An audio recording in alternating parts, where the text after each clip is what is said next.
এখন রাতের বেলা রাইড করতে গেলে কিন্তু একটা ঠান্ডা ঠান্ডা অনুভূতি হয় কিন্তু, কারণ বাদ শীতকাল কিন্তু অলমোস্ট, যে একটা কথা আছে না, উইন্টার ইজ নকিং।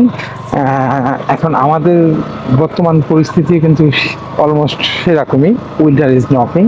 এখন রাত বাজে 10টা 7, আর এই যেরকম রাতের বেলায় এই যে বনানীর মতো ব্যস্ততম রাস্তাও কিন্তু এখন কিন্তু মোটামুটি ভেহিকল বা ট্রান্সপোর্টেশন কিন্তু অনেক কমে গেছে। যে সারাদিন এখানে আপনি প্রচুর পরিমাণ টেসলা ক্রাউডে আপনি ঠিক মতো চালাতে পারবেন না, সেই রাস্তাও কিন্তু এখন অলমোস্ট ফাঁকা। আর এই সময় আপনি মোটামুটি 40, অ্যাটলিস্ট 40 স্পিডে তো চালাবেন। আর যখনই 40 স্পিডে চালাবেন তখন কিন্তু ভালোই ঠান্ডা লাগবে। সেই ক্ষেত্রে রাতের বেলা একটু, যেমন আমি উইন্ড ব্রেকারটা পরে আসছি, উইন্ড ব্রেকারটার কারণে আমার গায়ে কিন্তু ঠান্ডা লাগছে না, বাট পায়ে কিন্তু ঠান্ডা লাগছে। আসলে পায়ে ঠান্ডা ক্লিয়ার করার জন্য আপনি ইয়ে করতে পারেন, ভিতরে টাইস পরতে পারেন, যেটা মেয়েরা পরে। আমার ছেলেদেরও টাইস আছে সম্ভবত, হ্যাঁ আমি যত দেখেছি আগে। এটা করলে ছেলেরাও আমরা মোটামুটি শীত থেকে কিছুটা হলেও নিস্তার পাবো।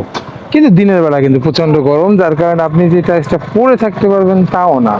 যার কারণে এই যে বেরোনোর সময় পরে বেরোতে হবে, খুব সকালের দিকে অথবা খুব রাতে।